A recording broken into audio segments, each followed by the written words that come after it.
I'm doing very well. How are you? Lawrence McKinney is retiring Thursday after 30 years on the San Diego police force. I'm going fishing. No, I don't fish. But when you think of people fishing, you think of someone up on a river bank or something, and they're kicked back, not a care in the world, just relaxing. And that's what I want to do. He says he can't fathom what that feels like, relaxation, because for the last 6 years, he's held on to some of the most demanding jobs on the force, assistant chief, and before that, overseeing patrols in City Heights.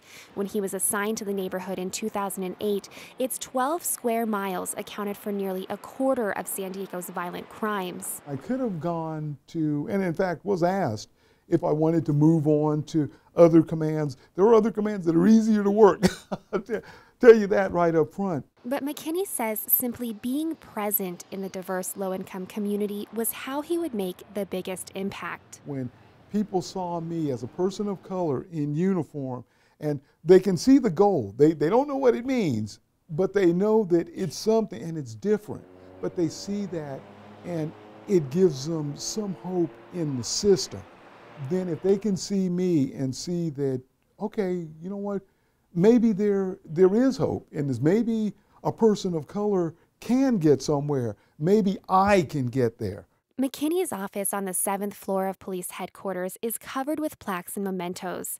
There's even a photo of him with Michelle Obama. It's quite insane in here because I don't think I have any wall space left. Hidden away in an album is a photo of him wearing bell-bottoms and a floral shirt with exaggerated collars. It was taken in Tacoma, Washington, shortly before McKinney joined the Marine Corps. He says back then, it was common for him to get stopped by police simply because of his race. He says the experience is what charted his career path and informed his decisions throughout. When officers returned to the station frustrated because witnesses wouldn't cooperate, he gently reminded them that sitting their sons and neighbors on the curb in handcuffs wasn't helping. They weren't seeing things from the perspective of a lot of people of color, that sometimes law enforcement is not viewed as the hero of the story, sometimes quite the opposite. To further instill trust in the community, McKinney forbade officers from taking their breaks in the station. People would come up and thank me for infusing all of these new officers into the community. They thought we got all these new officers. We didn't get any new officers. They were just seeing the officers who did work there more.